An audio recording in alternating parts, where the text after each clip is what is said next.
قلبي المتيم كلما صلى عليك وسلم ذاق السعادة مغرما يا سيدي يا محمد. قلبي المتيم كلما صلى عليك وسلم.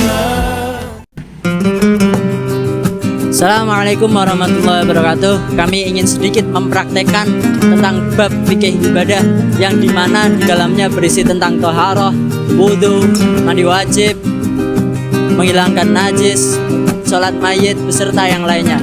Dan dari kami ingin mempraktekkan sedikit berbagi tentang video yang di dalamnya berisi tentang hal-hal tersebut mengenai fikih ibadah. Silahkan bisa ditonton, bisa disimak apa sih itu wudhu, apa sih sholat mayit, apa sih toharoh, apa sih tayamum. Lah silahkan bisa dilihat di video berikut.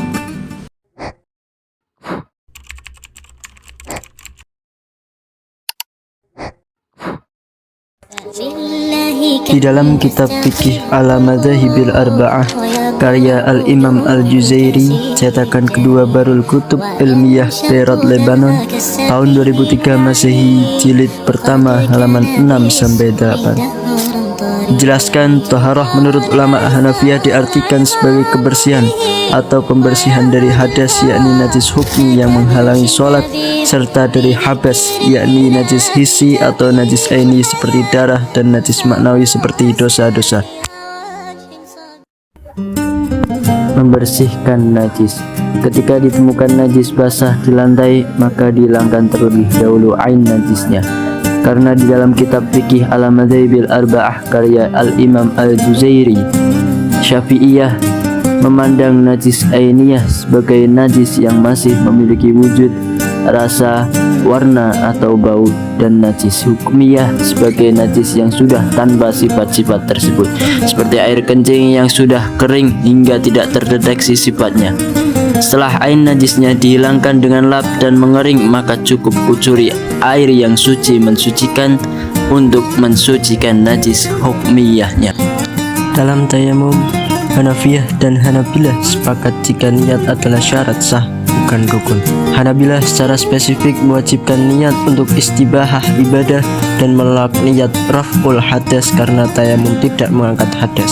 Namun Hanafiyah membolehkan niat raf'ul hadas karena tayamum dianggap mengangkat hadas, sementara Malikiyah dan Syafi'iyah mewajibkan niat istibahah ibadah saja karena tayamum hanya pengganti darurat dan tidak mengangkat hadas. Hanafiyah menetapkan dua rukun mengusap wajah dan tangan dengan 2 kali pukulan. Malikiyah menambah muwalah sebagai rukun, Hanabilah menambah muwalah dan tertib hanya untuk hadas kecil. Syafi'iyah menetapkan 7 rukun termasuk tertib, memindahkan debu, dan mensyaratkan tanah murni berdebu. Secara umum, wudhu diwajibkan ketika hendak tawaf dan setiap kali masuk waktu sholat. Mayoritas madhab Hambali, Hanafi, dan Maliki memberikan kelonggaran untuk membawa atau menyentuh mushaf tanpa wudhu asalkan berada dalam pembungkus yang terpisah atau dalam keadaan darurat atau kebutuhan.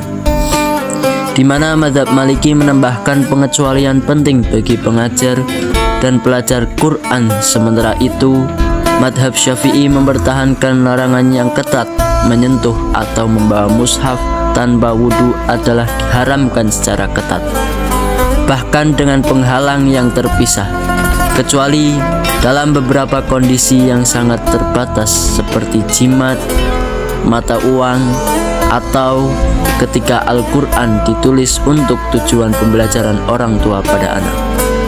Madhab Hanafi memiliki fardu atau rukun wudhu paling sedikit, yaitu 4 anggota tubuh. Di antaranya yang pertama yaitu wajah, tangan, kepala, dan kaki, dan tidak mewajibkan niat ataupun tertib maupun muwalah tanpa jeda. Sebaliknya, madhab Syafi'i dan Hambali sama-sama mewajibkan 6 fardu wudhu, di mana Syafi'i mewajibkan niat berbarengan dengan membasuh wajah dan tertib. Sedangkan madhab Hambali juga mewajibkan tertib dan menambahkan mualah sebagai fardu, juga mewajibkan kumur dan istinsyak karena dianggap bagian dari wajah. Madhab Maliki dengan 7 fardu utamanya berbeda dari semua madhab lain karena mewajibkan menggosok anggota wudhu dan mualah, selain mewajibkan niat sejak awal dan mengusap seluruh kepala seperti Hambali, namun tidak wajib tertib.